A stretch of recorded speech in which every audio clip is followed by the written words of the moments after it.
sick, my mother took me to one pastor and he gave me one room for myself.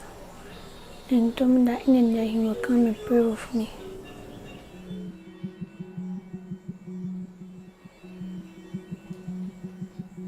I was sleeping and beginning to rub my skin. So I asked what happened. I was yelling and he told me that all this part of it today right.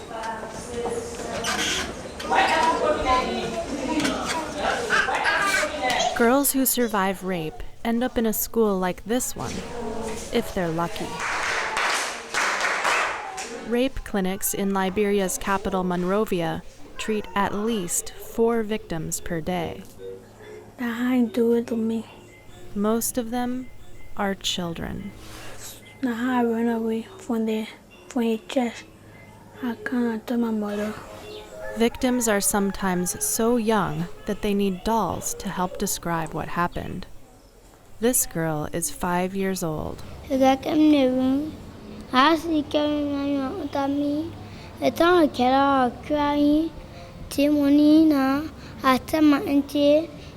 came to the police station.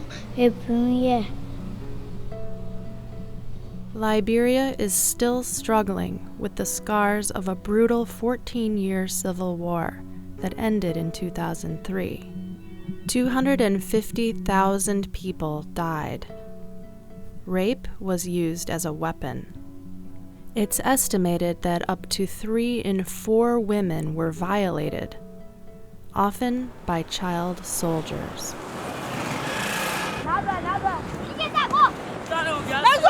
Even with this disturbing legacy, it's a mystery to most people why rape persists, and why mostly young girls are now the target.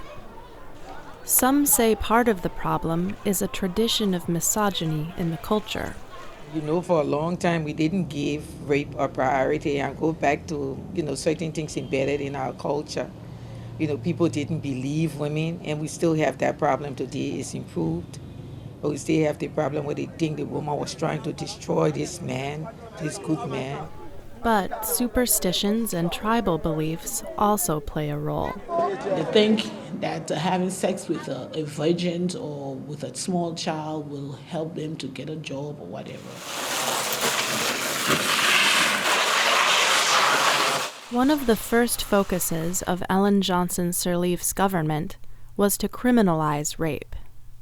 Before 2005, when this Nobel Peace Prize winner went into power, only gang rape was illegal. I felt blood on me, and I was not able to walk good. I was pregnant.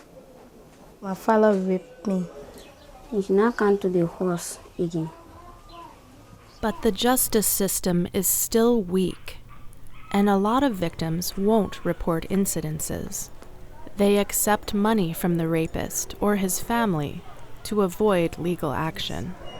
Some of them do it because of property, because for 2 months or 3 months I've done seen $50 or $100 US, so let me just take it and leave it.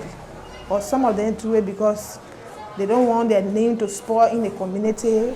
Some of Monrovia's hardest hit communities are the poorest. Government and aid groups have a growing number of initiatives to educate people here. Some workshops teach women basic rights, like not tolerating violence from their husbands. Some others educate both men and women about rape and how to prevent it. It's so frustrating when you hear that a man going against or having something to do with, infants or little children. Okay, so we gave the message out there that men should desist. It's not a good practice for our society. Well, it already happened. Nothing I can do. I just decided to forget about it. Not do nothing to him. No. Neither of these 2 girls' rapists ended up in prison. And because the rapists still live in their communities, the girls can't go back home. I can't think about it again. I have a trauma for it. Trying to forget and escape the stigma will be no easy task. For newer generations, things are improving. Small, small, as Liberians say, which means slowly, slowly.